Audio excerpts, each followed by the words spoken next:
Rebirth of university love episode 4। सब लोग guest house में जाकर रेस्ट करने लगे थे। यहाँ पर सब लोगों को अलग अलग रूम दे दिया गया था क्योंकि यह बहुत बड़ा गेस्ट हाउस था और सब लोग भी अपने रूम देखकर काफी खुश थे। तभी क्रिस आसपास निहाल को ढूंढते हुए बोला, अरे निहाल अभी तक नहीं आया।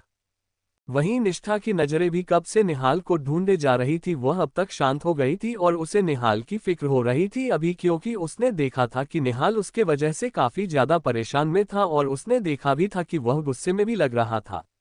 वह किसी को पूछ नहीं पा रही थी, लेकिन ऋषि के पूछने पर वह ऋषि चेहरे को ही देखने लगी। वही क्रिश उसकी बात सुनकर सब एकदम शांत हो जाते हैं। तो यस बोला आ रहा होगा, वह पीछे, उसका मूड अभी अच्छा नहीं होगा, उसे अकेला ही छोड़ना भी ठीक होगा।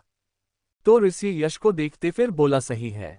आयु जो निष्ठा को देख रही थी, जो थोड़ी परेशान लग रही थी, वह उसके गाल पर हाथ रखते हुए बोली, तुम परेशान मत हो। तुम्हें ऐसा तो नहीं लग रहा है कि तुम्हारे वजह से निहाल यहाँ पर नहीं आ रहा है? ऐसे सोने की जरूरत नहीं है, वह तो उसे गुस्सा आ गया होगा क्योंकि उसकी वजह से तुम्हें चोट लग सकती है और उसे तब तो अंदाजा नहीं होगा, और जब उसे एहसास हुआ होगा तो अपने आप पर ही गुस्सा उतर रहा होगा। देखना कहीं ना कहीं चोट लगा कर तो आया ही होगा। तो निष्ठा थोड़ी परेशान भरी नजरों से आयु को देखने लगे। आयु उसे आंखों से शांत रहने का इशारा करती है और उसे चेंज करने के लिए कहती है। सब लोग जाकर फ्रेश हो जाते हैं। वहीं निष्ठा बाथरूम में चली जाती है और नहाने लगती है। उसे नहाते वक्त भी निहाल का ही फिक्र हो रहा था, उसे बेचैनी हो रही थी, उसे निहाल को देखना था। वह समझ नहीं पा रही थी कि उसके साथ क्या हो रहा था, लेकिन वह अपने दिल के हाथों मजबूर थी, यह उसे महसूस हो रहा था। वह जल्दी से नहाकर एक लॉन्ग फ्रॉक पहन लेती है और अपनी खिड़की के पास चली जाती है। उसकी खिड़की से पूरा जगह साफ साफ दिख रहा था और वहां पर रास्ता भी जहां पर से कोई आ जा सकता था। वह वहीं पर बैठकर इंतजार करने लगे कि शायद निहाल आए और वह उसे देख सके। करीब 2 घंटे बीत जाने के बाद निहाल अभी तक नहीं आया था, जिस वजह से वह थककर उठकर पीछे ही मुड़ी थी कि तभी उसे एकदम से तेज बाइक चलाने की और पी पी करने की आवाज आती है, जिससे वह समझ जाती है कि यह निहाल है। उसके चेहरे पर मुस्कान और दिल धड़कने लगता है। वह पीछे पलटी है और निहाल को देखने लगती है। निहाल जो अभी भी गुस्से में था, स्पीड से बुलेट चलाकर आ रहा था। दूर से ही उसकी नजर निष्ठा पर पड़ती है, जिसके चेहरे पर मुस्कान थी और वह उसे ही देख रही थी, जिसे देखकर वह उसकी आंखों में ही खो जाता है और अपनी बाइक की स्पीड धीमी कर देता है। उसने नहीं देखा था कि आगे क्रिस, यश और ऋषि थे। वह तीनों जब ऐसे निहाल को कहीं और देखकर गाड़ी चलाते हुए देखते हैं तो तीनों ही हड़बड़ा जाते हैं, क्योंकि वह तीन ही रास्ते के आगे खड़े थे और उनके सामने ही वह बाइक से आ रहा था। वह उसे चिल्लाते हुए रोकने की कोशिश करते हैं, लेकिन वह तो हमारे निष्ठा की आंखों में खो गया था। वही निष्ठा भी उसकी आंखों में खो गई थी। तभी नीचे से आवाज आने की वजह से निष्ठा नीचे देखी है और उन्हें देखकर वह भी घबरा जाती है, लेकिन निहाल अभी भी उसका चेहरे को देख रहा था, उसने सामने नहीं देखा। तो वह तीनों को जब यह एहसास होता है कि उन्हें अब कोई नहीं बचा पाएगा तो वह अपनी आंखें बंद करके एकदम से चिल्लाते हैं। वही निष्ठा भी चिल्लाने ही वाली थी कि तभी निहाल सामने देखा है और उन्हें देखकर सीधी अपने बाइक घुमा देता है और साइड में ही उसके बाइक स्लिप होकर गिर जाती है, जिससे सब उससे तरफ ही देखने लगते हैं। निष्ठा ने अपने मुंह पर हाथ रख लिया था, उसे डर लग रहा था। वह धीरे धीरे अपने चेहरे पर हाथ हटाकर निहाल को देखते हैं, जो साइड में गिरा हुआ था। वो खड़ा हो जाता है और अपने आप को झाड़ने लगता है और फिर बुलेट को उठाकर उन तीनों को घूरते हुए बोला, तुम ऐसे सामने भूतों की तरह क्यों खड़े हुए हैं? तो वह तीनों कमर पर हाथ रखकर उसे घूरते हुए बोले, तुम हमसे बदला ले रहे हो क्योंकि हमने तुम्हें बीच रास्ते पर छोड़कर चले आए। तो निहाल उनसे कुछ नहीं कहता और सामने चला जाता है। तभी वो अंदर आता है तो आयु उसे देखते हुए बोली, क्या चल रहा था बाहर? तो वह बोला, कुछ नहीं। तो आयु उसे एक नज़र देखते हुए बोली, तुम्हारा कमरा ऊपर है, शायद निष्ठा के कमरे के बगल में जो आखिरी वाला कमरा है वही है तुम्हारा, जाकर रेस्ट कर लो। तो निहाल उसे देखने लगा। पूछने से पहले ही आयु बता दी, अरे तुम्हारा वह दोस्त ऋषि शायद बहुत ज्यादा ही अमीर है, उसने सबको एक एक रूम दे दिया और तुम्हें इस आखिरी वाले रूम में देने के लिए बोल दिया, तो मैंने दे दिया, मुझे कुछ मत पूछना कहकर को आगे चली गई। तो निहाल भी ऊपर चला गया और सीढ़ियों से अपने रूम की ओर चला जाता है। वह निष्ठा जो सीढ़ियों के ऊपर ही जब सैंड निहाल अंदर आया था उसे देख रहे थे और उनकी बातें सुन रही थी। जैसे निहाल सीढ़ियों से ऊपर आता है तो निष्ठा जल्दी से अपने दरवाजे के अंदर जाकर छुप जाती है और उसे देखने लगती है। निहाल वहां पर साइड पर से चला जाता है और अपने कमरे के अंदर चला जाता है। उसने दरवाजा बंद नहीं किया था। करीब 5 मिनट बाद निष्ठा अपने हाथों में फर्स्ट एड बॉक्स लिए अपने धीमे कदमों से उसके रूम के बाहर खड़ी थी और अंदर जाए या ना जाए सोच रही थी। वह अपना पर आगे बढ़ती फिर पीछे कर लेती, अपना हाथ आगे बढ़कर दरवाजा जो हल्का सा खुला है उसे और खोलने की कोशिश करती, फिर अपना हाथ पीछे कर तभी उसे अंदर से आवाज आती है, इतना क्यों सोच रही हो, अंदर आ जाओ। तो निष्ठा अपने आंख कसकर बंद कर लेती है और अपने धीमे कदमों से अंदर जाती है। निहाल जो अभी उसके तरफ पीठ करके खड़ा था और उसने अभी अपने शर्ट को निकाल दिया था, और निष्ठा के नजर जब उसके खुले पीठ पर पड़ती है तो उसके दिल की धड़कन एकदम से तेज हो जाती है और उसके हाथ पैर भी कांपने लगे थे। वह अपने आंख झट से नीचे कर लेती है और पीछे पलट जाती है, बोली सॉरी, जा रही हूं मैं। आप बिजी हैं, मैं चल रही हूं। तो निहाल उसे रोकते हुए बोला, मैं अभी बिजी नहीं हूं। फिर वह पीछे पलटता है और निष्ठा को देखते हुए उसके पास जाकर उसके हाथ को पकड़ते हुए बोला, मुझे लड़कियां बिना कपड़ों के देखने के लिए मरे जा रहे हैं और यहाँ तुम्हें तो फ्री का चांस मिल रहा है और तुम अपने चेहरे पर हाथ रखे बैठी हो। तो निष्ठा अपने एक हाथ से जो उसने अपना चेहरा कवर किया था उससे वह सही सैंड कवर करते फिर बोली, प्लीज मुझे जाने दीजिए। तो निहाल उसका हाथ पकड़कर उसे खींचकर बेड पर बैठे हुए उसके बगल में बैठते हुए बोला, क्या हुआ बताओ। फिर उसकी नज़र उसके हाथ में पड़े फेस्टेड बॉक्स पर पड़ती है, जिसे देखकर वह परेशान होते हुए बोला, क्या तुम्हें चोट लगी है। कहकर को वो उसके हाथों को अच्छे से देखने लगा और उसके पैरों को भी देखने लगा और उसके फ्रॉक को जैसे ही थोड़ा सरका के अच्छे सैंड पैर को देखने ही जा रहा था कि निष्ठा अपने पैर को ऊपर कर लेती है। निहाल उसे देखने लगता है तो निष्ठा अपना सर नीचे करते हुए बोली, आपको चोट लगी है, आप गिर गए थे ना। तो निहाल से देखने लगता है। निष्ठा वैसे ही अपने नजर नीचे की हुई थी। निहाल उसे घूरते हुए बोला, तुम्हें कैसे पता मुझे चोट लगी है और तुम कैसे बता सकती हो मुझे कहाँ चोट लगी है, तुम तो अपने नजर नीचे किए हुए बैठी हो। तो निष्ठा धीरे धीरे अपने नजर उठाकर उसके चेहरे को देखते हुए बोली, हमें बस पता है। तभी उसकी नजर उसके हाथ पर गई जिसमें हल्की खरोचों की निशानन थी जो गिरने की वजह से हुए थे। उसके हाथ की तरफ इशारा करते हुए बोली, वहां पर आपको चोट लगी है। और फिर उसके उंगलियों का तरफ जहां पर चोट लगी है जो उसका मुक्का मारने की वजह से आया था, गुस्से की वजह से, और उसके हाथ में खून भी सूख गया था। निष्ठा की नज़र उसके हाथ पर पती है, उसे देखते हैं उसके आंखों में उनकी नमी आ जाती है। तो निहाल उसके चेहरे को देखते हुए बोला, अरे तुम रो रही हो, ये कुछ भी नहीं है, जल्दी ही ठीक हो जाएगा। फिर उसके चेहरे को देखते हुए बोला, तुम इसे रख दो, मैं इसे बैंडेज कर लूंगा। तो निष्ठा उसे बॉक्स को पकड़ते हुए अपने सर फिर से नीचे करते हुए बोली, आप फ्रेश होकर आई, मैं कर दूंगी। तो निहाल उसे देखने लगता है। निहाल के चेहरे पर एक मुस्कान आ जाती है। वह बेड से खड़े होते हुए बोला, ठीक है, कहकर वो टॉवल लेकर बाथरूम में चला जाता है। निष्ठा बेसे ही बैठी हुई थी, उसका दिल जोर जोर से धड़क रहा। उसे ही पता था उसने ये कैसे कहा था, और साथ ही साथ निहाल को इसे देखकर उसके दिल की धड़कन है ट्रेन से स्पीड हो गई थी, मानो वह बाहर ही आ जाएगा। वही अंदर निहाल दरवाजे बंद करके कुछ देर तो उससे टिकर ही खड़ा हो गया। उसके दिल की धड़कनें भी तेज थी, वह थोड़ा गुस्से में था जिस वजह से ही उसने निष्ठा को रोक लिया था। लेकिन उसे भी एहसास था कि निष्ठा जब उसे देख रही थी तो उसे कैसा महसूस हो रहा था। उसके दिल की धड़कन भी तेज हो रही थी, क्योंकि हमेशा उसे लड़कियों ने ऐसी नज़रों से देखा कि वह उसे पाना चाहती है, उसके बॉडी को पाना चाहती है। लेकिन निष्ठा ऐसी लड़की है जो उसे बिना देखे इतना शर्मा रही है, और निष्ठा को अपने लिए फिक्र जो उसे बहुत ज्यादा अच्छा फील करवा रहा था। वह जाकर जल्दी से स्वर ले लेता है और अपने कमर पर टॉवल लपेटकर अपने हाथों से टॉवल लेके बाल पोंछने लगता है। फिर बाहर आता है तो उसे निष्ठा बेड पर बैठे देखती है। वह उसके सामने जाता है तो निष्ठा नजर उठाकर पहले उसे देखती है, फिर झट से अपने नजर नीचे कर लेती है, क्योंकि उसने सिर्फ टॉवल पहना हुआ था। उसके गाल टमाटर से लाल हो गए थे, वो इस वक्त काफी ज्यादा क्यूट लग रहे थे। वह उसके सामने झुकने लगा, जिसे देखकर निष्ठा की सांस से तेज होने लगी। उसकी पकड़ उसे फर्स्ट एड बॉक्स पर मजबूत हो गई। वह अपने आंखों को कसकर बंद कर लेती है। वही निहाल उसके चेहरे के एक्सप्रेशंस को, उसके हरकतों को नोटिस कर रहा था। उसके चेहरे पर भी एक बड़ी से मुस्कान थी। वह उसके साइड में ही जाकर अपने बैग से कपड़े निकालता है और फिर वापस चला जाता है। वही नहाने की वजह से उसकी बॉडी की फ्रेग्रेंस काफी ज्यादा मदहोश भरी थी, जो निष्ठा के दिल की धड़कनों को फिर से बढ़ा गई थी। उसका चेहरा तो टमाटर से भी ज्यादा लाल हो गया था। वह अपने गाल पर हाथ रख देती है जो हल्का गर्म हो गया था, और वह अपने होठों को कटने लगी। उससे अब ऐसा महसूस हो रहा था शायद उसने गलती कर दी यहाँ पर आने की। पता नहीं क्यों वह अपने आप को रोक नहीं पाए और यहाँ चली आए और जिद भी कर ली कि वह उसके हाथ होठों पर मलहम लगाकर ही जाएगी। निहाल कपड़े पहन कर आ जाता है। कुछ देर में उसे पता था कि अगर वह इस बार बिना कपड़ों के आएगा तो शायद निष्ठा बेहोशी ही हो जाएगी या तो शर्म से पानी पानी हो जाएगी। उसके आने पर भी निष्ठा अपने सर नीचे किए हुए थी। निष्ठा को अभी भी सर नीचे किए हुए देखकर निहाल के फेस पर स्माइल आ जाती है। उसके हाथ को पकड़ लेता है तो वो अपना ऊपर सर लेती है। निहाल उससे ले जाकर सोफे पर बैठा देता है और उसके सामने अपना हाथ बढ़ाते हुए बोला, लो तुम ड्रेसिंग कर लो और जो चाहो कर सकती हो, तुम तो जिद पकड़ कर ही बैठ गई। फिर उसके चेहरे को देखते हुए बोला, मुझे तो नहीं लगा था कि तुम जिद्दी भी होगी। तो उसके बात सुनकर निष्ठा बस उसे हल्की सी नजर देखी है, फिर आकर उसके हाथों पर मलहम लगाते हुए बोली, आयुदी ने कहा था कि आप गुस्से में थे और आप आएंगे तो जरूर चोट लगकर आए होंगे, और मैंने खिड़की से देखा था कि आप गिर भी गए थे तो चोट लगी होगी, और अगर ऑइंटमेंट नहीं लगाई तो बहुत ज्यादा परेशानी होगी आपको।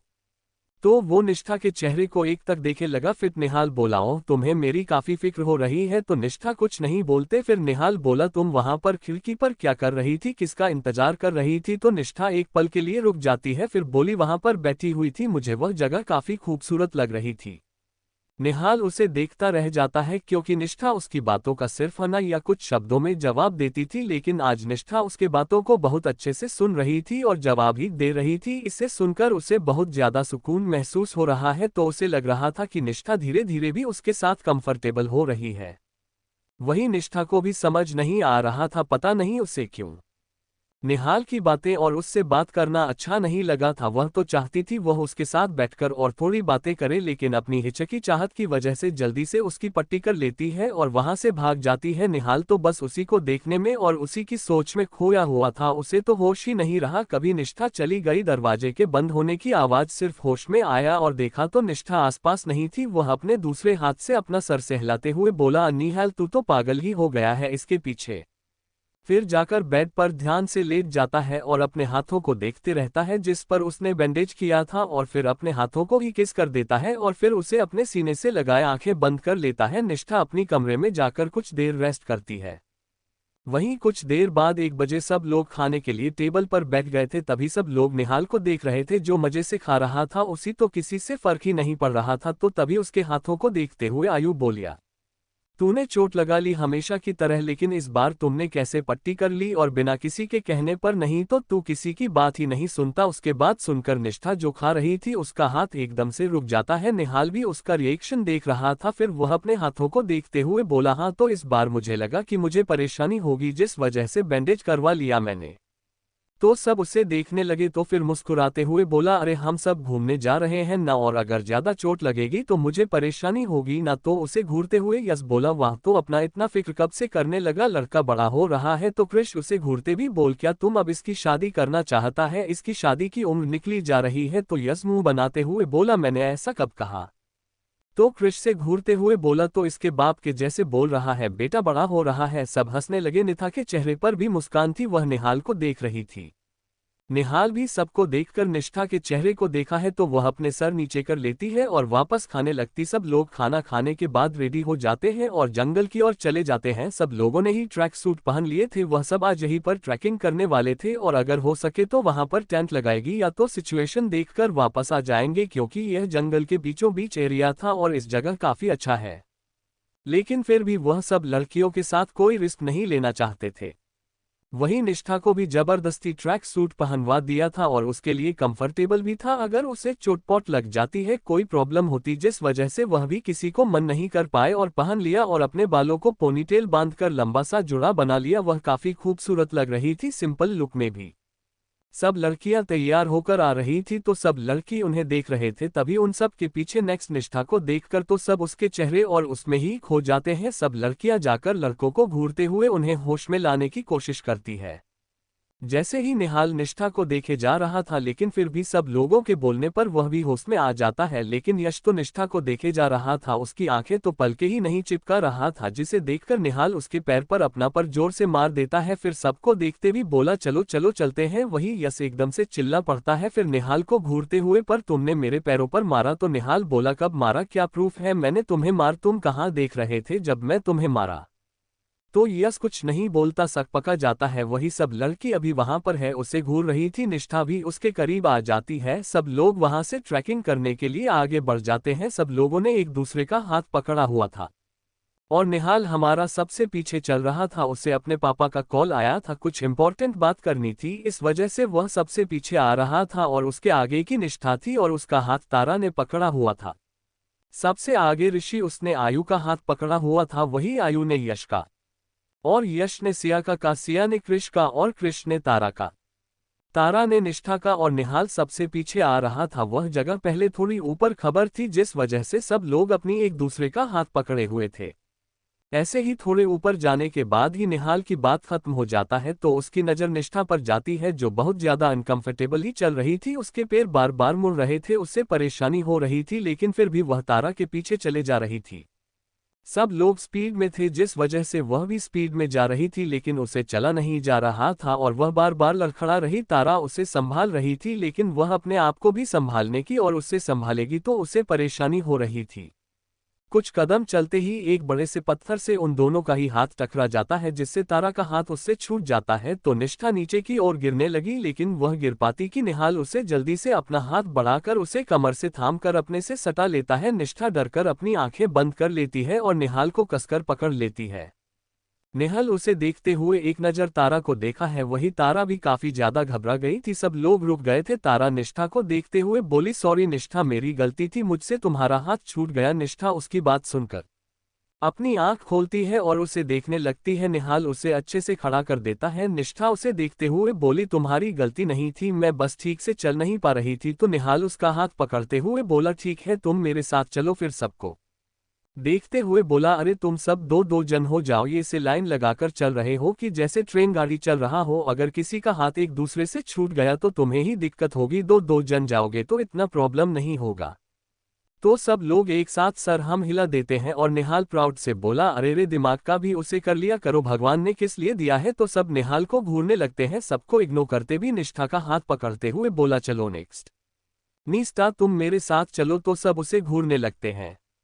तो निहाल सबको आगे जाने का इशारा करते हुए बोला, चलो तुम सब तो इतने इतने से हो, खुद अपने आप को नहीं संभाल पाते, इस बेचारी लड़की को क्या संभालोगे। तो इस बार निष्ठा उसे हल्की नजरों से घूरने लगी। तो निहाल उसे देखा है तो निष्ठा झट से अपना सर नीचे कर लेती है। किसी ने ज्यादा ध्यान नहीं दिया उसके फालतू बातों पर, क्योंकि आज वह दोपहर के बाद से ही ऐसे ही फालतू बातें कर रहा था जो सब लोग को भी उसकी फालतू बातें की आदत हो गई थी। वह सब आगे आगे निकल जाते।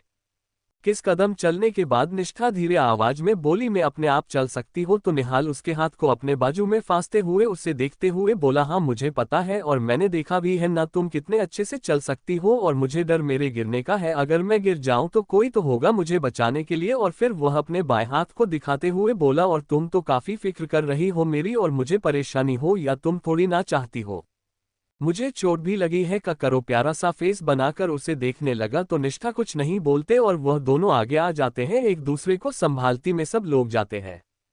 एक छोटा सा पहाड़ क्रॉस करते हैं। यह इतना छोटा भी नहीं था और उतना बड़ा भी नहीं था, लेकिन पार करते हुए उन्हें काफी वक्त लग गए। वह लोग नीचे उतर जाते हैं पहाड़ से और कुछ कदम चलते हैं कि तभी उन्हें पानी की कलकलाहट की आवाज आए, जिसे सुनकर सब लोग काफी एक्साइटेड हो जाते। निष्ठा के चेहरे पर भी एक अलग ही चमक थी जो निहाल देख पा रहा था, बस उसके चेहरे को देखकर चले जा रहा था, जिसके चलते ही छोटे से कंकड़ से उसके पैर में लग गई और वह एकदम से निष्ठा की ओर झुक पड़ा। निष्ठा उसे संभालने के लिए उसके ट्रैक सूट को कसकर पकड़ लेती है और निहाल निष्ठा को संभालने के लिए उसके कमर को कसकर पकड़कर अपने करीब कर लेता है। वह दोनों एक दूसरे के बहुत करीब आ जाते हैं। निष्ठा की गर्म सांसें निहाल को अपने गले में महसूस हो रही थी, वहीं निहाल की गर्म सांसें निष्ठा को अपने गले में महसूस हो रही थी। दोनों की ही दिल की धड़कनें काफी तेज थी और जो बेशुमार शोर कर रहे थे वह दोनों के दिल धक धक कर कितने धड़क रहे थे कि मानो बाहर आने के लिए बेताब हो और एक दूसरे को अपने मन की बातने के लिए भी, जब वह दोनों शायद समझ नहीं पा रहे थे, ये समझकर भी अनजान बन रहे थे।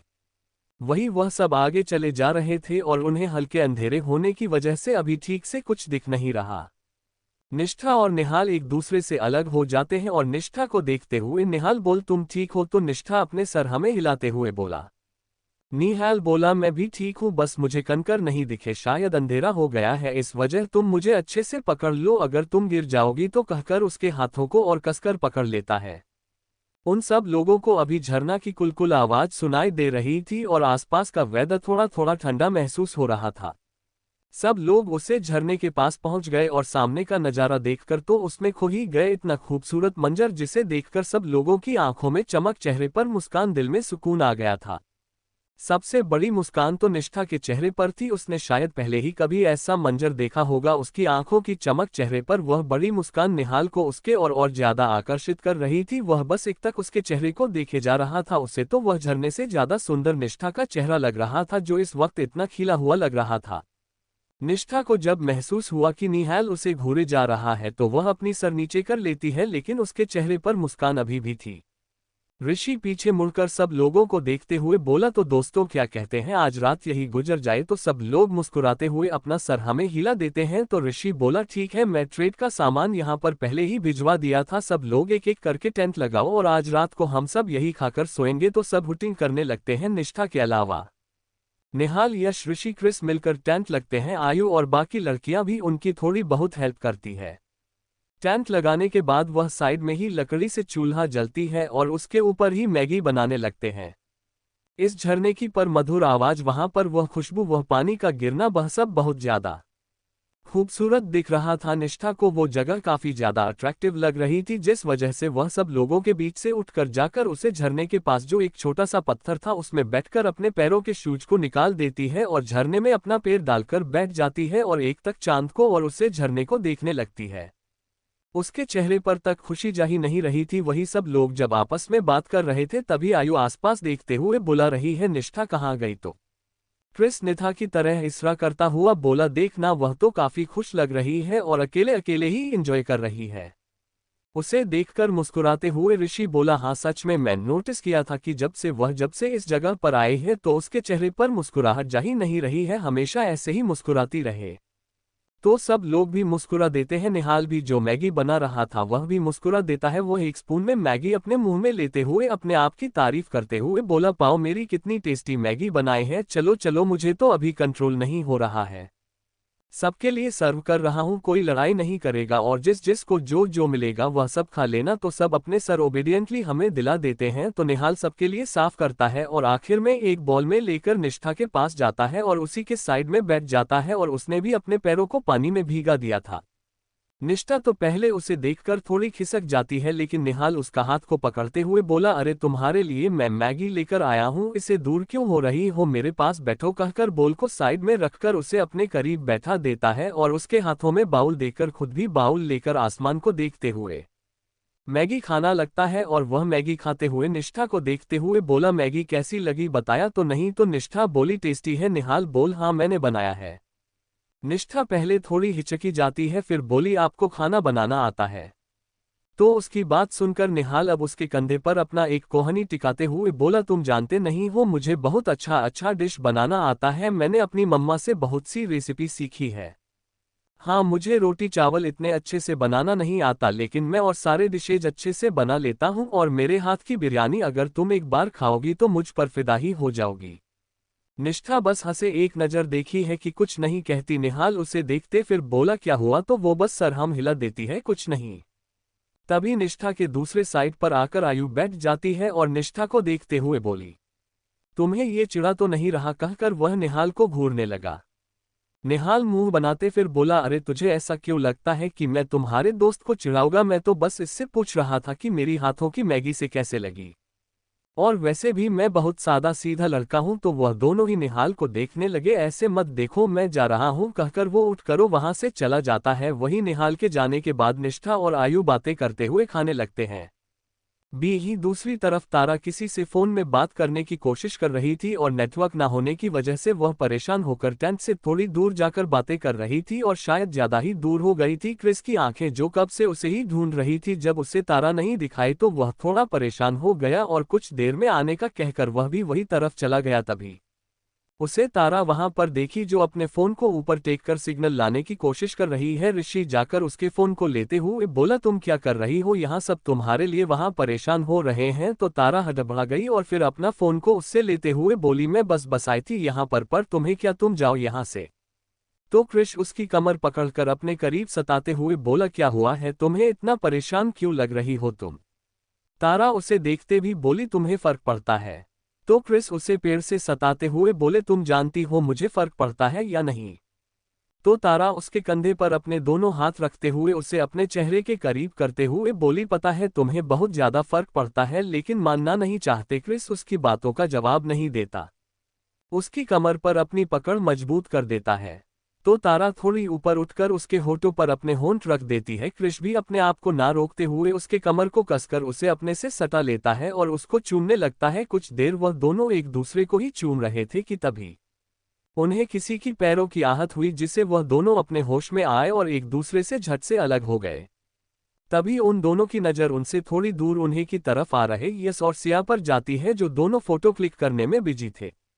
वो दोनों एक दूसरे को देखते हैं और उनकी तरफ आ जाते हैं। जब यस और सिया उन्हें देखते हैं तो बोले तुम दोनों यहाँ क्या कर रहे हो। तो वह दोनों पहले तो थोड़ा हड़बड़ा जाते हैं, फिर कृष बोला अरे मुझे पापा से बात करनी थी और सिया को भी शायद किसी से बात करनी थी, तो हम एक साथ आ गए थे, लेकिन यहाँ पर सिग्नल ठीक से नहीं मिल रहा है। तो यस बोलो मुझे भी एक लड़की का नंबर मिला था और उससे बात करनी थी, लेकिन शायद यहाँ पर नेटवर्क नहीं है, चलो कभी और मैं अपना लक ट्राई है कर लूँ। और ये लड़की मुझे जबरदस्ती अपने साथ फोटो क्लिक करवाने के लिए ले आई। तो सिया मुंह बनाते हुए बोली आप बहुत अच्छे फोटो क्लिक करते हैं, आपको तो फोटोग्राफर होना चाहिए। तो यस अपने कॉलर को उठाते हुए बोला हाँ मुझे पता है, अब ज्यादा मस्का मत लगाओ, चलो तुम्हारी और 2-4 पिक खींच देते हूँ। कृष और तारा उन दोनों को अजीब नजरों से देखते हैं और फिर वहां से निकाल जाते हैं। वह दोनों एक दूसरे को ही देखे जा रहे थे, लेकिन एक दूसरे के दूर एक साथ चल रहे थे। तभी कुछ दूर में उन्हें ऋषि भी मिल जाता है। ऋषि तारा को देखते हुए बोला बेटा तुम कहाँ गई थी। तो तारा बोली कहीं नहीं, बस यूं ही। तभी निहाल आकर कृष के पीठ पर एक मुक्का मारते हुए बोला साला तूने में आएगी तो खा लिया और बर्तन तो धो या नहीं, जा झरने में बर्तन धोकर ला। तो कृष उसे मारते हुए बोला तेरे हाथों में क्या मेहंदी लगी है, तू जाकर धो। वह दोनों ऐसे ही लड़ते हुए बर्तन लेकर धोने चले जाते हैं और कुछ देर में वापस आ जाते हैं। करीब 4 टेंट्स लगाए गए थे जिनमें 2-2 जान करके लड़के और लड़कियां सोने वाली थी और सब लोग रात में काफी देर तक बाहर जलते हुए मसाले के बीच बैठे रहे और बीच बीच में बातें करते रहे और सब एक एक करके वहीं ही सोने लग गए। करीब आधी रात को जब मसाले चलनी बंद हो गई और सबको नींद आने लगी, तब सब लड़कों ने एक एक करके सब लड़कियों को गोद में उठा लिया। जैसे ही ऋषि तारा को उठाने ही जा रहा था कि तभी कृष तारा को उठाते हुए बोला रे तू आयु को उठा कर लिया। जिससे ऋषि तो पहले एक नज़र उसके चेहरे को देखा है, लेकिन फिर वह आयु को देखा है जो ठंड से सिहर रही थी, इस वजह से वह उसे अपने गोद में उठाकर ले आता है। यश तो खुद ही नींद में था तो ऋषि ही लेकर वापस सिया को एक और ट्रक में सुला देता है। वहीं निहाल को तो मौका चाहिए था निष्ठा का अपनी बाहों में उठाने का, वो तो पहले ही निष्ठा को अपनी गोद में ले लिया था। निष्ठा जो हल्की नींद में थी वह अचानक से अपने आंख खोल देती है और निहाल को देखने लगती है और उसे देखते फिर बोली मुझे उतार दीजिए मैं चली जाऊंगी। तो निहाल बोल तुम काफी चली होगी आज, जब तुम्हारे पैर में भी शायद दर्द है, देखो कितने सूज गए हैं, तुम ऐसे ही मेरे गोद में रहो, नहीं तो मैं तो फिर नीचे फेंक दूंगा। कहकर मुस्कुराते हुए से लेकर ट्रेन के अंदर सुला देता है। वही ऋषि ले जाकर सिया को उसी के ट्रेन में सुलाद कर आ चुका था। निहाल बाहर आता है, निथा वहां पर उठकर बैठ गई थी, उसे अपने दिल की धड़कन बहुत ज्यादा तेज महसूस हो रही थी। निहाल उसे अपने ऐसे बाहों में उठाया था ये सोचकर। वहीं कुछ देर बाद निहाल फिर से उसके ट्रेन के अंदर आया।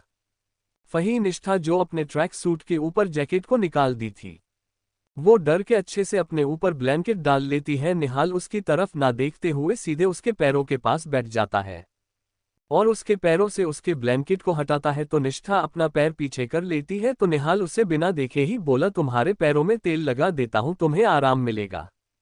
कहकर वह अपने एक हाथों से उसके हाथों पर हल्के हल्के तेलों से मसाज करता है। निष्ठा उसे देखकर उसे रोकते हुए बोली आपके हाथों में भी तो चोट लगी है। तो निहाल अपने हाथों को देखने लगा जिस पर पट्टी आधे से ज्यादा खराब ही हो गई थी। वो मुस्कुराते हुए बोला तुम परेशान मत हो, मैं किसी से कहकर बनवा दूंगा, मैं ठीक हूं, तुम अपना ध्यान रखना। कहकर उसे गुड नाइट कहकर चला जाता है। उसके जाने के बाद निष्ठा मुस्कुराते हुए गुड नाइट कहकर अपने चेहरे पर ब्लैंकेट डाल लेती है और सो जाती है।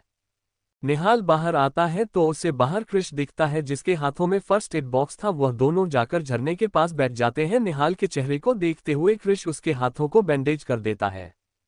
जब निहाल ने देखा है कि कृष उसके हाथों को बैंडेज करने के बाद उसके चेहरे को ही देखे जा रहा, तो वह उसे घूरते हुए बोला तो क्या मुझे पसंद करने लगा है। तो निहाल की बात सुनकर कृष उसे बुरी तरह घूरने लगा। तो वह बोला अरे तुम मुझे इतने प्यार से देख रहे हो जैसे तुझे मुझसे प्यार हो गया है। कहकर वह हंसने लगा तो कृष उसके चेहरे को गौर से देखते हुए बोला क्या तेरी ड्रीम गर्ल निष्ठा है, जिसके बारे में तो हम सबसे छुपा रहा है। तो निहाल जो हंस रहा था उसकी हंसी एकदम से बंद हो गई। वह उसके चेहरे को देखने लगा, फिर अपने बाल पर अपने हाथ फेरते हुए बोला अरे तू भी क्या कह रहा है, छोड़ वह सब, चल जाने दे, मुझे ना अभी नींद आ रही है और मेरा सर दर्द हो रहा है, सोना है, कहकर उठने लगा। तो कृष उसका हाथ पकड़ते हुए बोला तुम मुझसे झूठ नहीं बोल सकता। बात तो निहाल उससे हाथ छुड़ाते हुए बोला पहले तो अपने दिल की बात तो बता, उसके बाद तो सब कुछ तो मैं तुझे ही बताऊंगा। कहकर बस मुड़कर एक हल्की सी नज़र उसे देखकर वहां से चला जाता है। वही उसके जाने के बाद उसका चेहरा बिल्कुल साफ पड़ जाता है। वह बस खुले आसमान को देख रहा था। कुछ देर बाद वह भी अंदर जाकर निहाल के पास सो जाता है। ऐसे ही आज की चांदनी रात झरने के पास उन सब की गुजर जाती है। अगली सुबह चिड़ियों की चहचहाती आवाज, सूर्य की पहली किरण और झरना से आई हुई खुशबू और शोर से सब लोगों की नींद खुलती है। सब लोग एक साथ बाहर आते हैं और एक दूसरे को देखकर मुस्कुराते हैं और झरना में जाकर अपना हाथ पैर धोते हैं। सब लोगों को जोरों से भूख लग रही थी क्योंकि कल रात बस हल्की फुल्की मैगी से उनका पेट नहीं भरा था।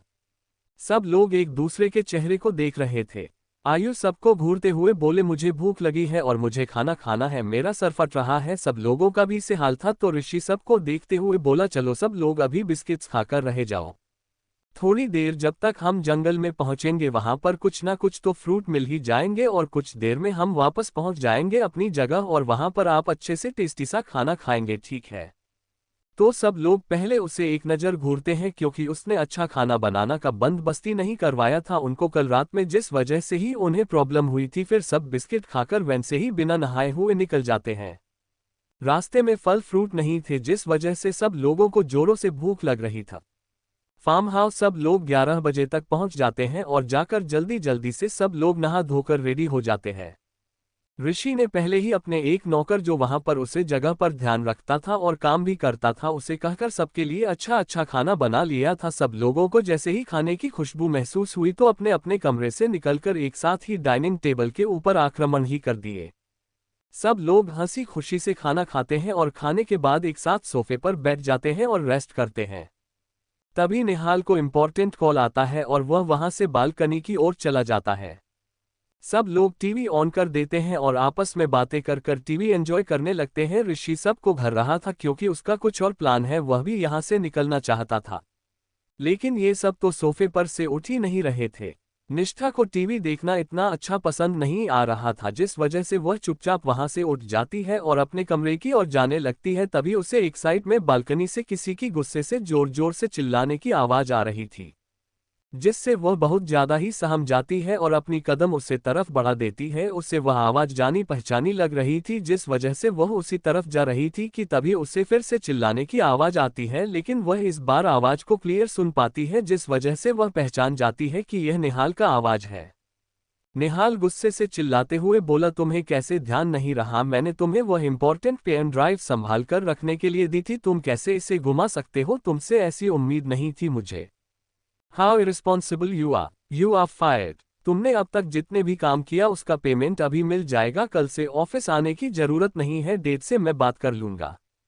निष्ठा जो उसकी तरफ ही देखकर आ रही थी थोड़ी सी डर गई थी उसके गुस्से वाली आवाज से। वह सामने से बड़ा से खंबा नहीं देख पाए और उसे पर अपना सर ठोक देती है जिससे उसके मुंह से आह निकल जाती है। निहाल जो फोन पर बात कर रहा था उसकी कानों में जैसे ही निष्ठा के दर्द भरे आह की आवाज सुनता है तो वह एकदम शांत हो जाता है और अपना कॉल कट कर देता है और पीछे मुड़कर निष्ठा को देखा है जो अपने सर को मसल रही थी और सामने उस खंभे को ही घूरे जा रही थी। निहाल उसके पास जाता है और उसके चेहरे को देखते हुए उसके माथे पर अपने हाथ रखते हुए बोला, क्या हुआ, तुम्हें चोट लगी है? तो निष्ठा पहले तो थोड़ी डर गई, फिर उसे 2 कदम पीछे होते हुए बोली, नहीं मैं ठीक हूँ बस। वह ये भी ठीक से नहीं कह पा रही थी क्योंकि निहाल के चिल्लाने की वजह से और गुस्से की वजह से वह काफी डर गई थी, जिसे निहाल भी महसूस कर पा रहा था। वह अपने गुस्से को शांत करते हुए उसके गाल पर हाथ रखते हुए बोला, तुम मुझसे डर क्यों रही हो? तुम पर गुस्सा नहीं हूं, जिन लोगों ने गलती की थी उन पर ही तो गुस्सा उतार रहा था, इसमें घबराने की कोई बात नहीं है। निहाल की बात सुनकर निष्ठा शांत हो जाती है लेकिन वह अभी भी डर रही थी जिसे निहाल महसूस कर पा रहा था। वो उसके सर को अपने हल्के हाथों से सहलाते हुए बोला, अरे तुम अभी भी दर्द रही हो? तो वह मासूमियत से अपना सर हमें हिला देती है। निहाल उसकी माथे को होठों से छोड़ रहे थे जिससे निष्ठा की सांस ही रुक जाती है, लेकिन फिर भी अपने दिल को थामती हुए वहां पर ही खड़ी रहती है। निहाल के उसके चेहरे को देखते ही वह अपना सर नीचे कर लेती है, वहां से भागकर अपने कमरे में चली जाती है और दरवाजा की कुंडी लगा लेती तो निहाल के फेस में हल्की सी स्माइल आ जाता। तभी उसके फोन में फिर से कॉल आता तो फिर से अपनी अटेंड करके कुछ बातें करने लगता।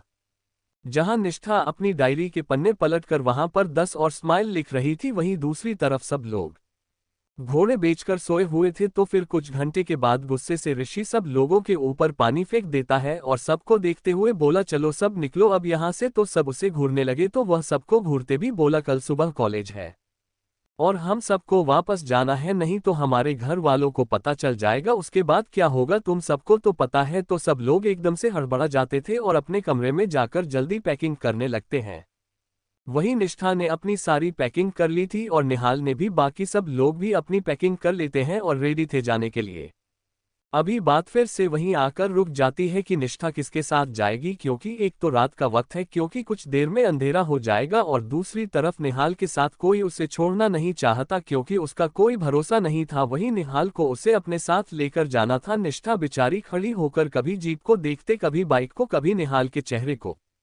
निहाल को जब और बर्दाश्त नहीं हुआ तो वह जाकर सीधा निष्ठा को पकड़कर अपनी बाइक की तरफ ले जाता है। तो सब उसे घूरने लगते हैं। निहाल उसे हेलमेट पहनाते हुए सबको घूरते हुए बोला, ओके मैं प्रॉमिस करता हूं कि इस बार मैं स्पीड में बाइक नहीं चलाऊंगा, अब इसे मेरे साथ जाने दो और तुम सब चलो।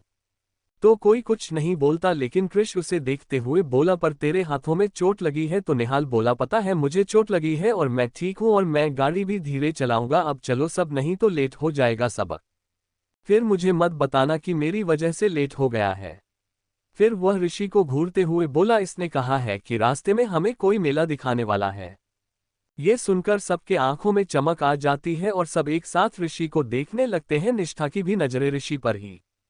ऋषि सबको घूरते हुए फिर निहाल को देखते हुए बोला, तूने मेरा प्लान सुन लिया था क्या? तुम अपने सर मासूमियत से हमें हिला देता है, फिर बोलो क्योंकि चलो लेट हो रहा है।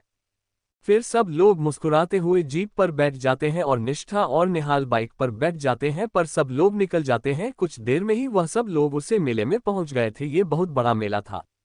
यह एक बहुत बड़े गांव में आयोजित किया गया था और बहुत सारे लोगों इस मेल में आकर एंजॉय कर रहे थे। वह लोग भी जीप और बाइक एक साइड पर लगा देते हैं और सब लोग वहां से उतरकर मेले के अंदर आ जाते हैं और आसपास सब चीजों को देखने लगते हैं। सब लोग काफी एक्साइटेड लग रहे थे मेला घूमने के लिए। ऋषि सबको देखते हुए बोला, कोई भी ज्यादा दूर नहीं जाएगा, आसपास ही घूमेगी और लड़कियों को जो भी शॉपिंग करनी है आसपास रहकर करना, कहीं गुम मत हो जाना। तब सब लड़कियां उसे देखते हुए एक दूसरे का हाथ पकड़ लेती है और आयु सब लड़कियों के बीच बीच खड़ी होते हुए बोली, कि आपसे तुम्हारे रास्ते अलग, हमारे रास्ते अलग, हमें डिस्टर्ब मत करना, हमें थोड़ा एंजॉय करने दो, उसके बाद हम साथ में एंजॉय करते हैं। कहकर वह सब लड़कियों को ले जाती है और उन्हें शॉपिंग करवाती है और निष्ठा के लिए उन्होंने कई इयरिंग्स, ज्वेलरीज और ड्रेस भी सेलेक्ट की थी। निष्ठा तो बस सबको मना ही कर रही थी, लेकिन सब लोगों को निष्ठा काफी पसंद थी और मिस्टर बहुत प्यारी भी थी और उसके ऊपर हर कोई चीज एक बार में ही जच रही थी, जिससे सब लोग खुशी से शॉपिंग करते हैं।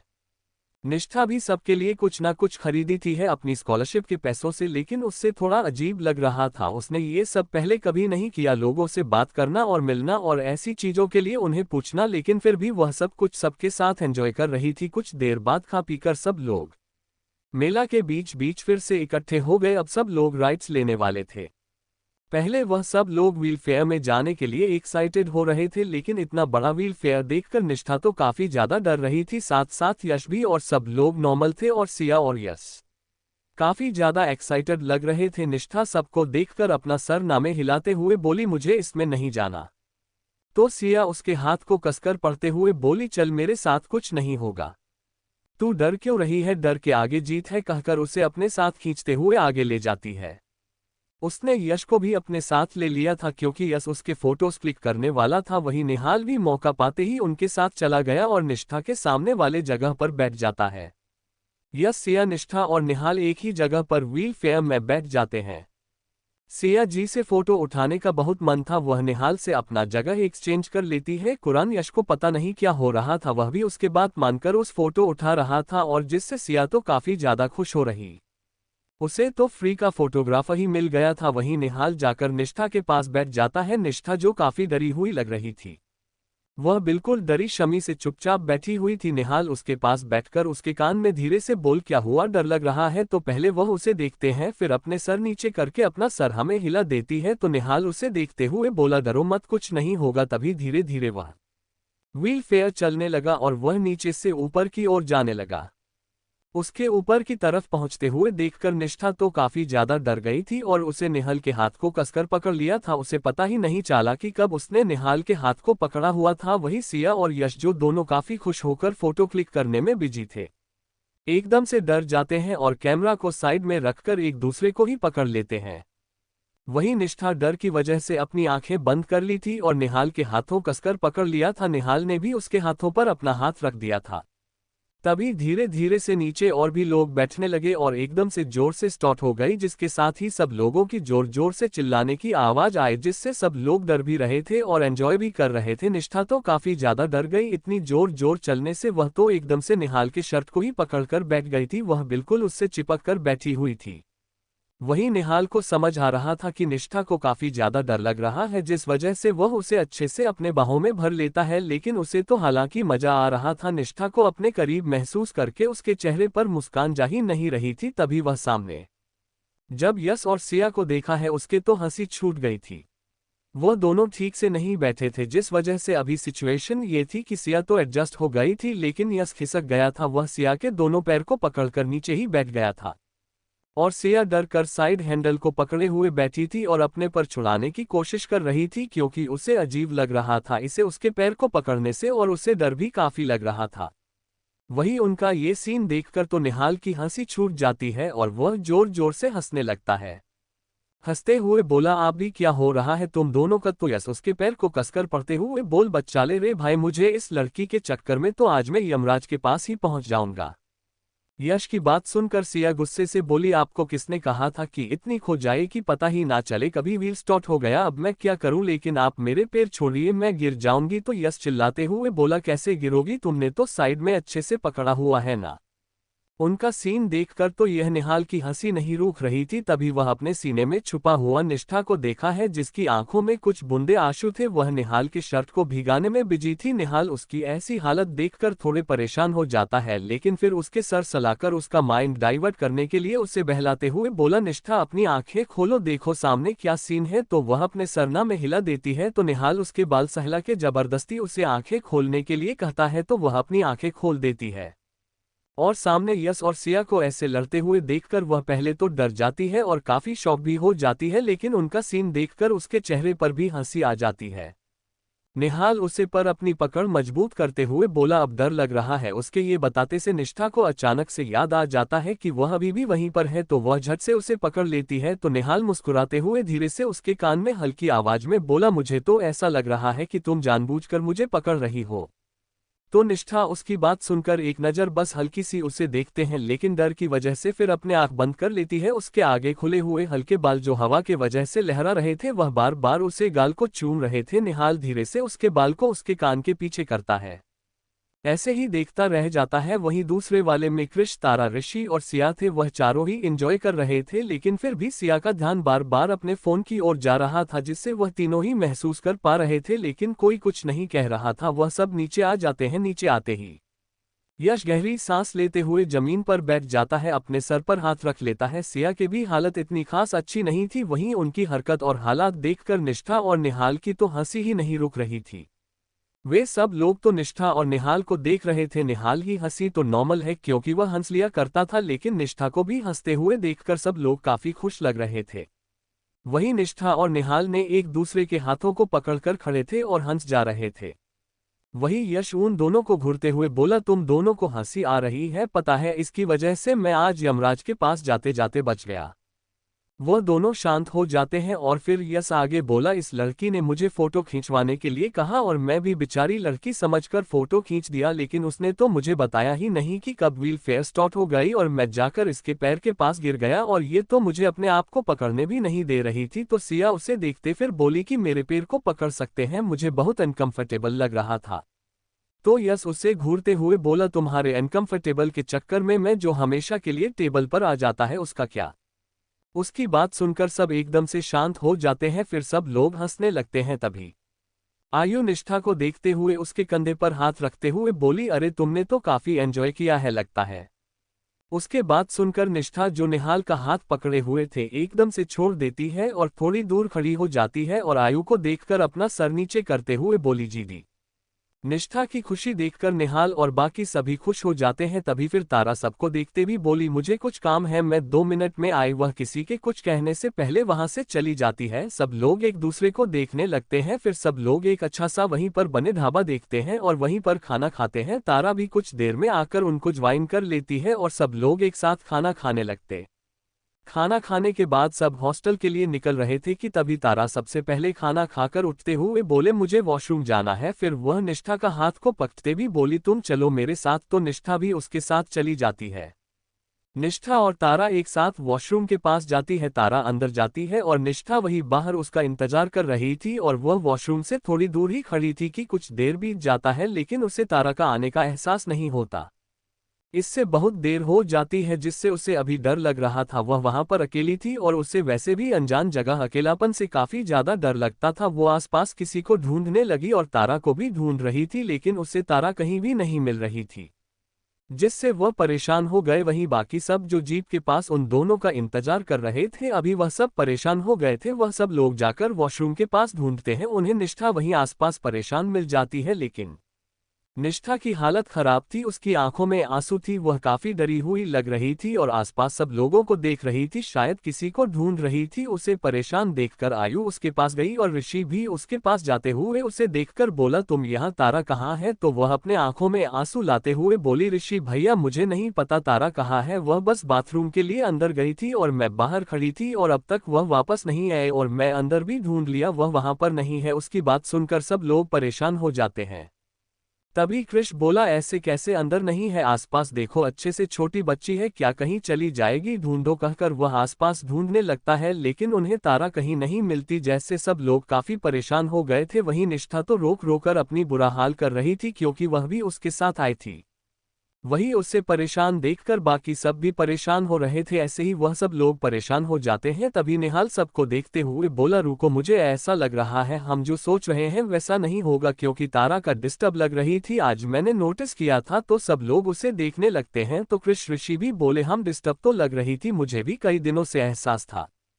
तो फिर निहाल बोला, मैं पता करता हूँ कि उसका फोन को लोकेशन अभी कहाँ है, देखते हैं। और फिर निष्ठा को घूरते हुए बोला, तुम रोना बंद करो। उसके घूरने पर निष्ठा अपना सर नीचे कर लेती है पर आयु उसे ले जाकर बेंच पर बैठा देती है और सिया उसे पानी पिलाने लगती है। वहीं निहाल थोड़े आगे जाकर किसी को कॉल करता है और कुछ देर उससे बात करता है। फिर सब लोगों को वहां से बाहर आने के लिए बोलता है। वह सब लोग बाहर आ जाते हैं तो उन्हें उनके जीप के ही थोड़े आगे एक गाड़ी के टायर का निशान थे और उनके एक साइड में ही उन्हें तारा का फोन का लास्ट लोकेशन मिलता है। जैसे ये पता चल रहा था कि जोकर अभी अभी निकली है उसमें जरूर तारा है और उन लोगों ने जानबूझकर उसका फोन फेंक दिया जिससे वह उन्हें ट्रेस ना कर पाए। सब लोग भी समझ जाते हैं। सब लोग जीप के पास आ जाते हैं। निहाल ऋषि को अपने साथ लिए बुलेट पर आगे चल जाता है। कृष बाकी सब जीप में पीछे आ रहे थे। कृष काफी परेशान लग रहा था, उसकी आंखों में तारा को खोने का दर्द साफ दिख रहा था। वह काफी बेचैन परेशान लग रहा था, वह कर भी ठीक से ड्राइव नहीं कर पा रहा था। उसे परेशान देखते हुए यश गाड़ी रोककर खुद ड्राइव करने लगा और उन लोगों के पीछे चला गया। वह लोग कहीं समय तक उसे कर को फॉलो करने की कोशिश की लेकिन वह मिस कर रहे थे और आखिर में वह कर गायब भी हो गई, जिससे सब काफी ज्यादा परेशान हो रहे थे कि अब क्या होगा। अब तक रात हो गई थी, सब लोग और ज्यादा परेशान हो रहे थे और सबकी हालत खराब हो चुकी थी। अभी सबको डर लग रहा था, रात का वक्त था जिस वजह से निहाल एक होटल में रूम बुक करता है और सब लड़कियों को वहीं पर रुकने के लिए बोल देता है और सब लड़कों को अपने साथ लेकर फिर से तारा को ढूंढने के लिए निकल जाता है। सब लड़के लड़कियों को रूम में छोड़कर तारा को ढूंढने के लिए निकल जाते हैं लेकिन वह तीनों लड़कियां भी काफी ज्यादा परेशान थी क्योंकि उनको भी तारा की फिक्र थी। निहाल ने उनके लिए खाना मंगवा दिया था जिस वजह से खाना कुछ देर में आ जाता है। तीनों ही खाना खाने के मूड में बिल्कुल नहीं लग रही थी लेकिन निष्ठा की हालत देखकर और सिया भी काफी परेशान थी और वह भी रोए जा रही थी क्योंकि वह तारा के काफी क्लोज थी, जिसे देखकर आयु बड़ी होने की वजह से उन दोनों को डांट कर थोड़ा बहुत खाना खिला देती है। लेकिन वह दोनों भाई जिद कर रही थी कि उन्हें सबके पास जाना है, उसकी हेल्प करनी है, अगर उन्हें उसकी हेल्प की जरूरत पड़ जाए तो वह भी तो सिर्फ 4 लोग होंगे। वहीं निष्ठा तो काफी ज्यादा रो रही थी, उसे अभी भी ऐसा लग रहा था कि शायद अगर वह भी तारा के साथ अंदर जाती तो उसे बचा पाती है, कुछ भी कर पाती। लेकिन अभी यह बात याद आती है, उसे अपने ऊपर ही गुस्सा आ रहा था और रेगेरेट भी हो रहा था। उसे वह दोनों समझता है लेकिन वह शांति नहीं हो रही। ऐसे ही जैसे तैसे करके रात बीत जाती है। सुबह सुबह वह तीनों की ही आंख लगी थी, तभी कुछ घंटे बाद ही वह लड़के भी वहां वापस आ गए थे। उन चारों के ही आंखें लाल थे और उन्होंने अभी तक भी तारा को नहीं ढूंढ पाए थे, जो उनके चेहरे पर साफ साफ दिख रहा था। वही बस सब लड़कियों को देख रही थी जो सोफे पर ही आसपास सोई हुए थे। वह लोग जाकर सोफे पर बैठ जाते हैं, तभी उनके आहट से शायद निष्ठा की नींद खुल जाती है। वह अपने आसपास उन्हें देखते हैं।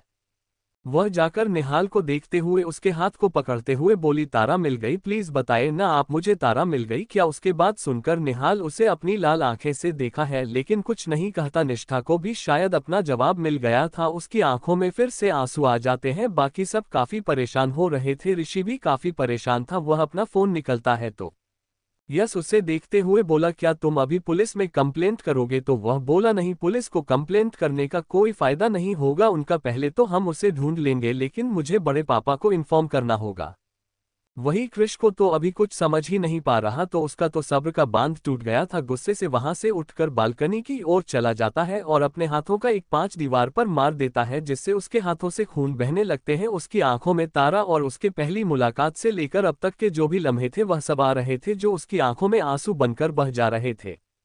वो काफी परेशान लग रहा था। निहाल उसको नोटिस कर रहा था, जिस वजह से उसके पीछे पीछे वह भी चला जाता है। उसकी ऐसी हालत देखकर निहाल जाकर उसे अपने गले से लगा लेता है और उसके पीठ से लाते हुए बोला, तू रो मत, वह मिल जाएगी। कृष उसके बात सुनकर गुस्से से उसे अपने आप से दूर करते हुए बोला, कैसे मिल जाएगी? जब वह मेरे पास थी मैं खुद उससे दूर करता था अपने आप से। वह हमेशा मेरे पास आना चाहती थी लेकिन मैं उससे अपने आप से दूर कर रहा था क्योंकि मुझे डर था।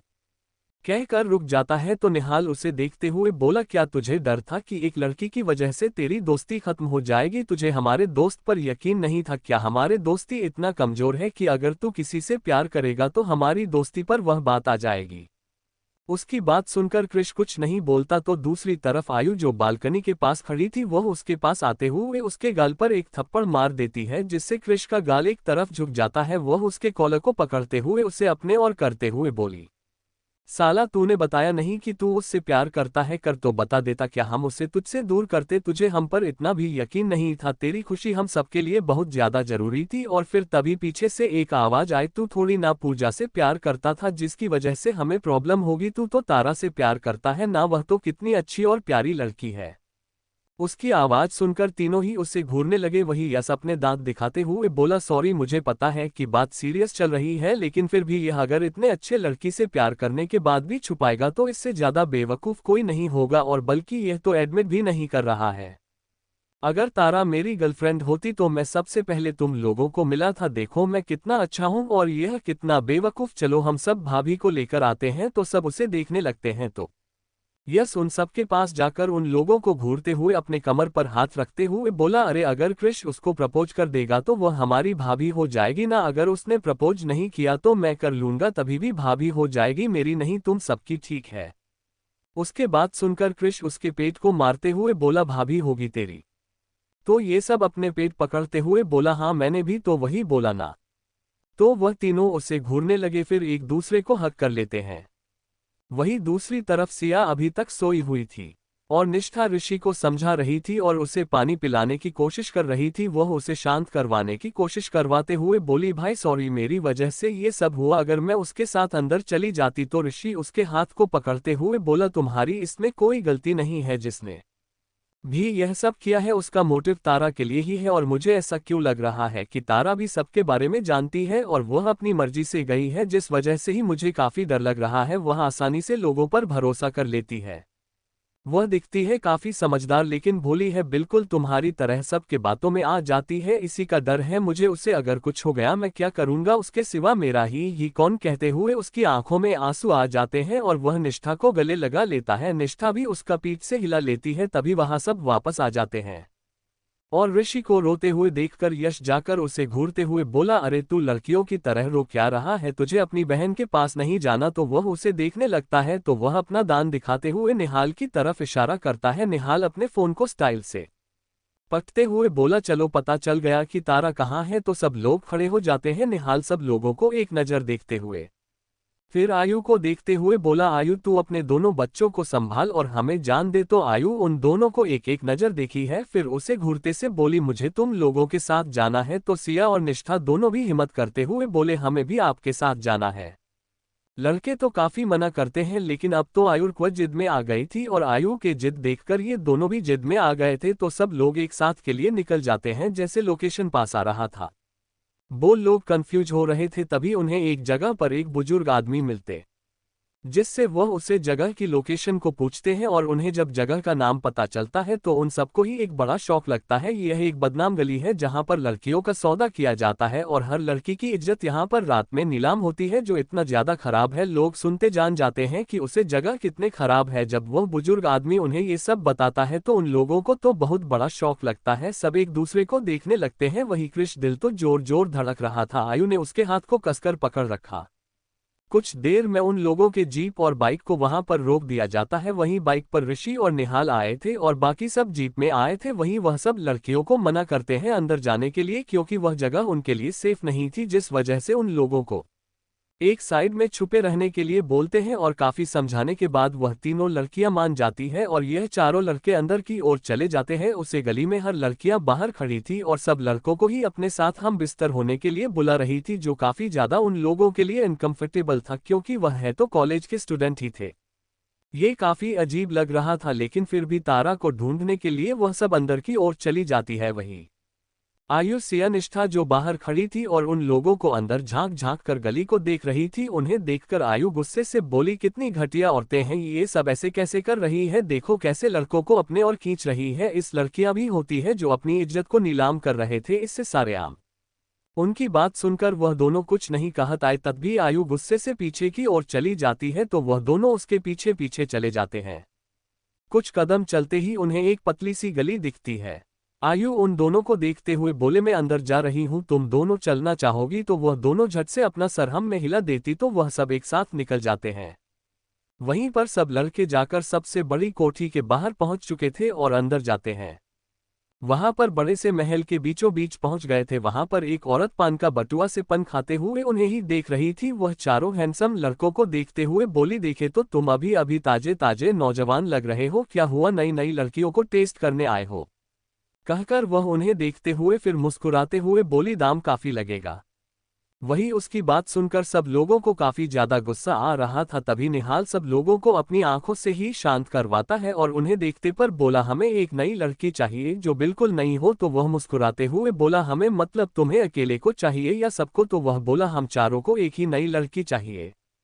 तो उसकी यह बात सुनकर वह मुस्कुराते हुए बोली, बेचारी लड़की, ठीक है मिल जाएगी। फिर एक लड़की को इशारा करते हुए, उस नई तितली को जल्दी से तैयार करवाओ जो कल आई। क्या? उसकी यह बात सुनकर कृष तो गुस्से से आगे बढ़ने वाला था कि यस उसके हाथ को पकड़ लेता है। इस वक्त सब लोग सीरियस थे, सिचुएशन समझ पा रहे थे, जिस वजह से सब लोग शांति थे, सब काम कर रहे थे। वही लड़कियां भी जाकर उसे महल के पीछे वाली एरिया में पहुंच गई थी। तभी उन्हें कहीं सारे छोटे छोटे नाबालिग लड़कियां मिलती है, जिनको जबरदस्ती महल के अंदर ले जाया जा रहा था और शायद उनसे भी यह गंदा काम कर जा रहा था। इसके बारे में सोचते ही आयु के गुस्से का सीमा ही नहीं रहा। वह गुस्से से उनकी तरफ बढ़ती है और एक पत्थर उठाकर उनके ऊपर ही फेंक देती है और वह पत्थर जाकर सीधे उससे आदमी जो उनके साथ सबसे पीछे उन्हें पकड़कर जा रहा था उसके ऊपर ही लगता है। वह पीछे पलटकर देखने लगा कि वह पत्थर किसने फेंका है। वही वह आदमी आयु को देख पता कि निष्ठा और सिया दोनों ही आयु को खींच देते हैं और आयु उनको ही घूरने लगते हैं। उन दोनों को बुरी तरह घरते हुए बोला, मैं उसे आदमी को सर फोड़ दूंगी। तो सिया बोली, आप उसके दांत फोड़ देता, अगर वह सब लोग मिल जाते तो हम लोगों को भी पकड़ लेते। देखा ना वहां पर कितनी सारी लड़कियां हैं और सबकी जान खतरे में है और हमारी वजह से उनकी जान और भी खतरे में हो सकती है। और तारा भी तो अंदर है, हमारा एक कदम उसकी जान ले सकता है। जब आयु तारा का नाम सुनती है और सिया की बातें सुनती है तो उससे सिया को एक तक देखने लगती है, लेकिन उसे उसके बाद बिल्कुल सही लगी, जिस वजह से वह चुपचाप खड़ी हो जाती है। वहीं वह आदमी थोड़े चौकोने हो जाते हैं और आसपास देखने लगते हैं। ये तीनों छुप जाते हैं, वह लोग अंदर चले जाते हैं। उनके अंदर जाने के बाद ये तीनों भी छुपाते हुए अंदर जाते हैं। वहीं एक बंद कमरे के अंदर तारा रोए जा रही थी और सामने एक औरत खड़ी थी। तारा उस औरत को देखते हुए, माँ आप मेरे साथ ऐसे कैसे कर सकते हैं? तो वह औरत उसके पास जाकर उसके गाल पर एक थप्पड़ लगाते हुए तो वह जबड़े को कसते हुए बोली, पहली बात तो मैं तुम्हारी माँ नहीं हूँ, मुझे यह माँ बोलना बंद करो। तुम बेवकूफ़ लड़की, तुम्हें कैसे लगा कि तुम मुझे अपनी माँ मानोगी और मैं बन जाऊंगी? मैं तुम्हारे बाप से सिर्फ पैसे के लिए शादी की थी, लेकिन मुझे क्या पता था कि पैसों के साथ साथ मुझे तुम दोनों का बोझ भी उठाना पड़ेगा। लेकिन तुम्हारा भाई तो जैसा भी था उससे पता था मैं कैसी हूँ, वह मुझसे दूर रहा, लेकिन तुम तो हमेशा से मुझसे चिपकी ही रही और तुम्हारे बाप की वजह से मैं तुमसे अपने आप से दूर भी नहीं कर पाए। अच्छा ही हुआ आज तुम आखिर मेरे कुछ काम तो आए। तुम्हारे पापा ने तो जुआ शराब के लक्ष्य और बाद में उनकी बीमारी की वजह से सारे पैसे को बर्बाद कर दिया। आखिर आज तुम्हें बेचकर मैं अच्छा सा पैसा कमाऊंगी। तुम्हारा बहुत मन था कि तुम मेरे कुछ काम आ सको, मेरे मदद कर सको, आज अच्छे से तुम मेरी मदद करोगी बेटा। तो तारा रोते हुए बोले, मुझे नहीं पता था माँ आप इतनी बुरी निकलेगी। मैं हमेशा से बचपन से आपको इस उम्मीद से माँ बुलाती थी कि आप मुझे एक न एक दिन मेरी माँ की तरह नहीं लेकिन मुझे प्यार तो करेगी, लेकिन आप तो कहकर वो अपने चेहरा फेर लेती है। उसे अभी गिल्ट हो रहा था, उसने इसी औरत के लिए अपने भाई से लड़ाई किया और इतने दिनों से इससे बात कर रही थी क्योंकि उसकी माँ ने उसका फोन करके उसका ब्रेन वॉश कर रही थी कि उसकी हालत अभी ठीक नहीं है, उसकी माँ काफी बीमार है, उन्हें अपने इलाज के लिए कुछ पैसे चाहिए, जिस वजह से उसने 2-3 बार अपने भाई से भी पैसे मांगे थे और ऋषि भी उससे पैसे दे दिया करता था क्योंकि वह अपने बड़े पापा की कंपनी को संभालता था और उसी से वह जो पैसा भी कमाता था वह इसे दे देता था। लेकिन तभी भी तारा की सौतेली माँ का मन नहीं भरा था, उसने फिर से नाटक किया था कि उसकी तबीयत के लिए और पैसे चाहिए होगी, जिस वजह से उसने तारा को मिलने बुलाया था। तारा भी अपनी माँ की मदद करना चाहती थी, जिस वजह से वह भी उनके साथ चली आई और आज इस वजह से वह इस जगह पर है। यह बारे में सोचते ही उसे बहुत ज्यादा गुस्से आ रहा था। वह अपने आप को बार बार छुड़ाने की कोशिश कर रही थी, उसके हाथों को रस्सी से बांधा गया था और आसपास तो लड़कियां खड़ी थी जो उसे ही गिन भरी नजरों से घूरे जा रही थी।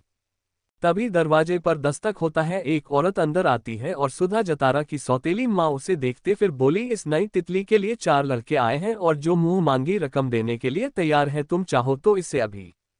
तो सुधा झट से तैयार होते हुए बोली, हाँ हाँ लड़कों को अंदर भेजो, पहले पूरी कीमत लूंगी फिर इसे उनके हवाले करूंगी, उनको जो करना होगा उसके साथ कर लेना।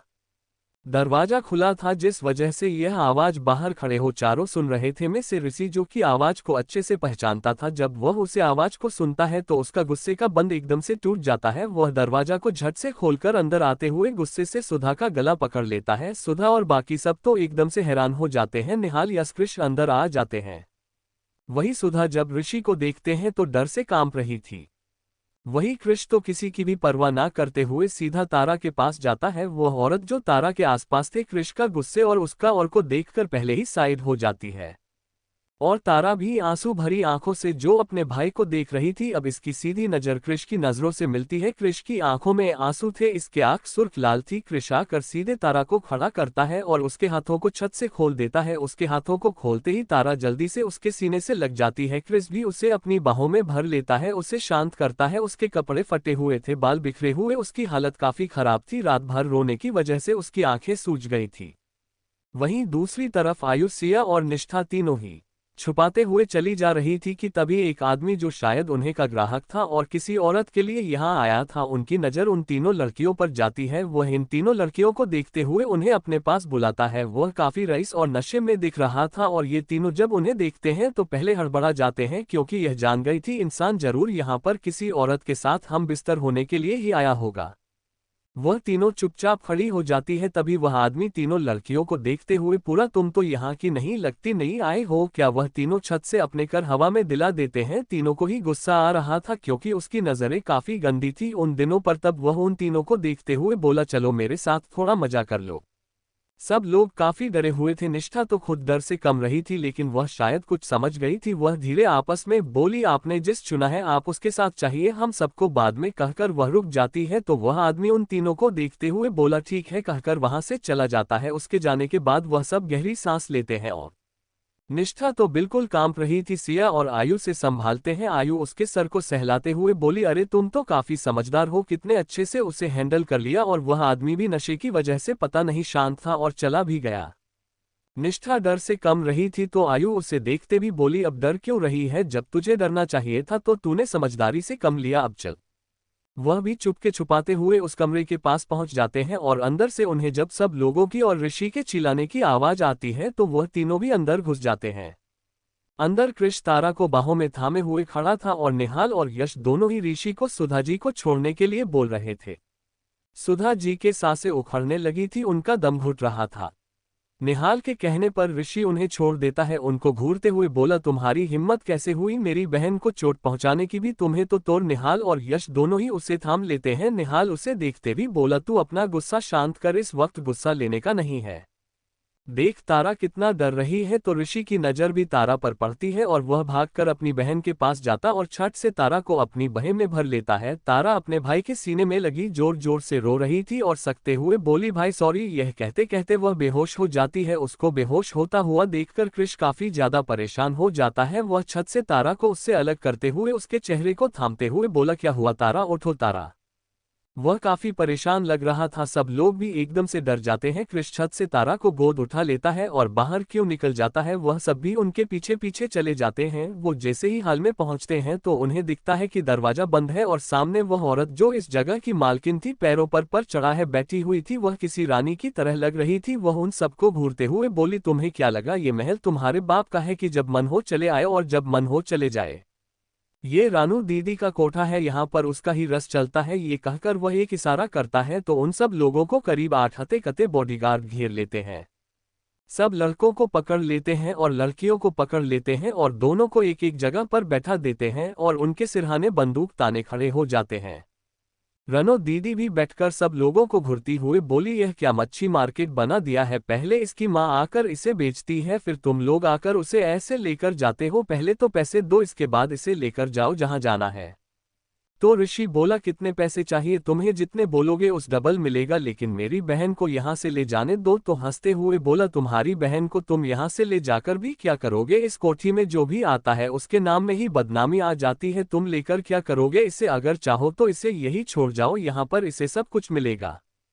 उसकी बात सुनकर कृष गुस्से से घूरते भी बोला, तुम्हें जितने बोला गया है तुम उतना ही बोल, ज्यादा बोलने के लिए तुम्हें किसी ने कहा नहीं। तो वह औरत कृष को घूरते हुए बोली, तुम्हें क्यों इतनी जल रही है मेरी बातों से, क्या तुम्हारा भी दिल कहा गया है। इस पर कहकर वह तारा को एक नजर देखा है जो बेहोशी में थी, तो फिर उसे देखते हुए बोला, हाँ दिखने में तो काफी खूबसूरत है, यह नया नया माल है, डील तो आएगा। फिर वह उन तीनों लड़कियों का देखा है, आयु और निष्ठा तीनों ही दिखने में जितनी ही खूबसूरत इतनी ही प्यारी थी। तो औरत जब उन तीनों को देखा है तो उनकी आंखों में तो एकदम से चमक आ जाती है। वह उन तीनों को घूरते हुए आखिर में उसकी नज़र निष्ठा के चेहरे पर जाती है, जिसे देखते ही उसकी आंखों में अलग ही चमक आ जाती है। उन लड़कियों को एक नज़र देखी है, फिर अपने साइड में खड़ी हुई एक औरत को देखते हुए बोली, देखना सनी, यहाँ पर तो कितनी अच्छी अच्छी कलियां हैं, अगर यह हमारे पास रहेंगे तो हमारे कोठा तो मशहूर हो जाएगा। कहकर वह निष्ठा की तरफ इशारा करते हुए उस कमसान लड़की को मेरे पास लाओ। तो वह आदमी निष्ठा को हाथ को पकड़कर उससे ऊपर खींचना लगता है। निष्ठा तो पहले ही इन सब से काफी डर रही थी, उसकी बॉडी पूरी तरह से कम रहा था। जब उसे आदमी ने उसके हाथ को पकड़कर ऊपर के और खींचा तो वह एकदम से खड़ी हो गई और दर्द की वजह से उसके मुंह से आह निकल गई। उसके हाथों में जो उसने चूड़ियां पहनी थी वह टूट गई और उसके हाथों में ही चुभ जाती है, क्योंकि उसने बहुत ही बेदर्दी से उसे खींचा था। Thank you for listening. मुझे उम्मीद है आपको यह स्टोरी पसंद आई होगी। अगर आपको पसंद आई है तो प्लीज़ लाइक और कमेंट करना ना भूलें और मोर स्टोरीज के लिए सब्सक्राइब करें। मिलते हैं नेक्स्ट वीडियो में।